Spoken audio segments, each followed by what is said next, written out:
Hello friends, ನಮಸ್ತೆ ಎಲ್ಲರಿಗೂ. Welcome back to my YouTube channel. ನಾನಿವತ್ತು ಇಲ್ಲಿ ಕಜ್ಜಾಯ ಮಾಡ್ತಾಯಿದ್ದೀನಿ. ಕಜ್ಜಾಯ ಮಾಡೋಕ್ಕೆ ನಾನು ಮಿಲ್ ಅಕ್ಕಿ ತೊಗೊಂಡಿದ್ದೀನಿ. ಈ ಅಕ್ಕಿನ ನಾನು ಹಿಂದಿನ ರಾತ್ರಿ 2 ಕಪ್ಪು ನೀರಲ್ಲಿ ನೆನೆ ಹಾಕಿಟ್ಟಿದ್ದೆ. ಅಕ್ಕಿ ಮಾತ್ರ, ಬೇರೆ ಏನೂ ಇಲ್ಲ. ನೆಕ್ಸ್ಟ್ ಡೇ ನೀರನ್ನ ಸೋರಿಸ್ಬಿಟ್ಟು ಅಕ್ಕಿನ ಒಂದು ಬಟ್ಟೆಲಿ ಕಟ್ಬಿಟ್ಟು ನೀರನ್ನ ಹೀರ್ಕೊಳ್ಳಿ ಅಂತ ಇಟ್ಟಿದ್ದೆ. ಇಲ್ಲಾಂದರೆ ನೀವು ನೆರಳಲ್ಲಿ ಕೂಡ ಒಣಗಿಸ್ಕೋಬೋದು. ಅಂದರೆ ಫುಲ್ ಡ್ರೈ ಆಗೋ ಥರ ಏನು ಒಣಗಿಸ್ಕೊಳ್ಳೋ ಅವಶ್ಯಕತೆ ಇಲ್ಲ. ಸೊ ಅದನ್ನು ನಾನು ಮಿಕ್ಸಿಲಿ ಪೌಡ್ರ್ ಮಾಡ್ಕೊತಿದ್ದೀನಿ. ನೀವು ತುಂಬ ಕಜ್ಜಾಯ ಮಾಡೋದಿದ್ದರೆ, ಒಂದು 1 ಕೆ ಜಿಯಷ್ಟು, 2 ಕೆ ಜಿ ಅಕ್ಕಿಯಷ್ಟೆಲ್ಲ ಮಾಡೋದಿದ್ದರೆ ನೀವು ಫ್ಲೋರ್ ಮಿಲ್ಲಲ್ಲಿ ಕೂಡ ಹೋಗಿ ಕಜ್ಜಾಯದ ಹಿಟ್ಟು ಅಂತ ಮಾಡಿಸ್ಕೊಂಡು ಬರ್ಬೋದು. ಕಡಿಮೆ ಆದರೆ ಮನೇಲೇ ಈ ಥರ ಮಾಡ್ಕೊಬೋದು. ಸೊ ಅಕ್ಕಿನ ನೀಟಾಗಿ ಪೌಡ್ರ್ ಮಾಡಿಕೊಂಡು ಸಿಹಿ ಮಾಡಿ ಇಟ್ಕೊಂಡಿದ್ದೀನಿ. ನಾನು ಮೊದಲಿಗೆ ಪಾಕನ ರೆಡಿ ಮಾಡಿ ಇಟ್ಕೊಂಡಿದ್ದೆ. ಅಂತ ಹೇಳಿದರೆ ಬೆಲ್ಲನ ಕರಗಿಸ್ಬಿಟ್ಟು ಅದನ್ನ ಶೋಧಿಸ್ಬಿಟ್ಟು ಇನ್ನೊಂದು ಪಾತ್ರೆಗೆ ಹಾಕ್ಕೊಂಡು ಪಾಕ ಬರ್ಸ್ಕೊಂಡಿದ್ದೆ. ಇದು ಅಂಟು ಪಾಕ ಬಂದಿತ್ತು. ತುಂಬ ಗಟ್ಟಿ ಕಲ್ಲು ಥರ ಪಾಕ ಕೂಡ ಬರಬಾರ್ದು, ಅಥವಾ ಎಳೆ ಪಾಕನೂ ಇರಬಾರ್ದು. ಸೊ ನೋಡ್ಕೊಂಡು ಮಾಡಿ.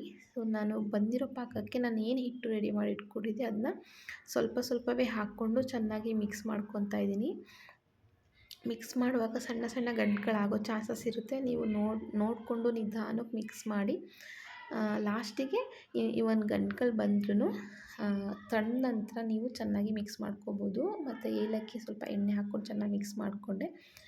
ನಿಮಗೆ ಎಣ್ಣೆ ಬೇಡ ಅಂತ ಹೇಳಿದರೆ ತುಪ್ಪ ಕೂಡ ಹಾಕ್ಕೋಬೋದು. ಮತ್ತು ಇನ್ ಕೇಸ್ ಕಲಸಿಟ್ಕೊಂಡಿರೋ ಹಿಟ್ಟು ಗಟ್ಟಿ ಆದರೆ ಸ್ವಲ್ಪ ಮಜ್ಜಿಗೆ, ಇಲ್ಲ ಅಂತಂದರೆ ಬಾಳೆಹಣ್ಣು ಹಾಕ್ಕೊಂಡು ಅದಕ್ಕೆ ರೆಡಿ ಮಾಡ್ಕೋಬೋದು. ಸೊ ನಾನು ಏನು ರೆಡಿ ಮಾಡಿ ಇಟ್ಕೊಂಡಿದ್ದೆ ಆ ಹಿಟ್ಟನ್ನ ತಟ್ಬಿಟ್ಟು ಕಾದಿರೋ ಎಣ್ಣೆಯಲ್ಲಿ ಬೇಯಿಸ್ಕೊತಿದ್ದೀನಿ.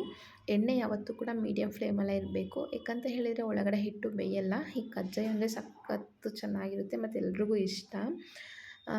ಕಜ್ಜಾಯ ಮಾಡೋದು ಟ್ರಿಕ್ಕಿ ಅಂತ ಹೇಳ್ತಾರೆ. ನಿಜವಾಗ್ಲೂ ಏನು ಕಷ್ಟ ಅಲ್ಲ. ಕರೆಕ್ಟಾಗಿ ಪ್ರೊಸೀಜರಲ್ಲಿ ಮಾಡಿದರೆ ಆರಾಮಾಗಿ ಯಾರು ಕೂಡ ಫಸ್ಟ್ ಟೈಮ್ ಮಾಡೋರು ಕೂಡ ಮಾಡ್ಬೋದು.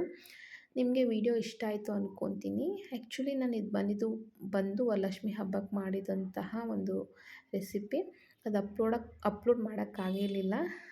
ನಿಮ್ಮ ಕಮೆಂಟ್ನೆಲ್ಲ ನನಗೆ ಹಾಕ್ತಾಯಿರಿ. ಲೈಕ್ ಮಾಡಿ, ಶೇರ್ ಮಾಡಿ. ಹೊಸದಾಗಿ ನೋಡ್ತಿರೋರು ಸಬ್ಸ್ಕ್ರೈಬ್ ಮಾಡಿ. ಹೀಗೆ ಪ್ರೋತ್ಸಾಹ ಮಾಡಿ. ನೆಕ್ಸ್ಟು ವಿಡಿಯೋದಲ್ಲಿ ಸಿಕ್ಕೋಣ. Thank you for watching.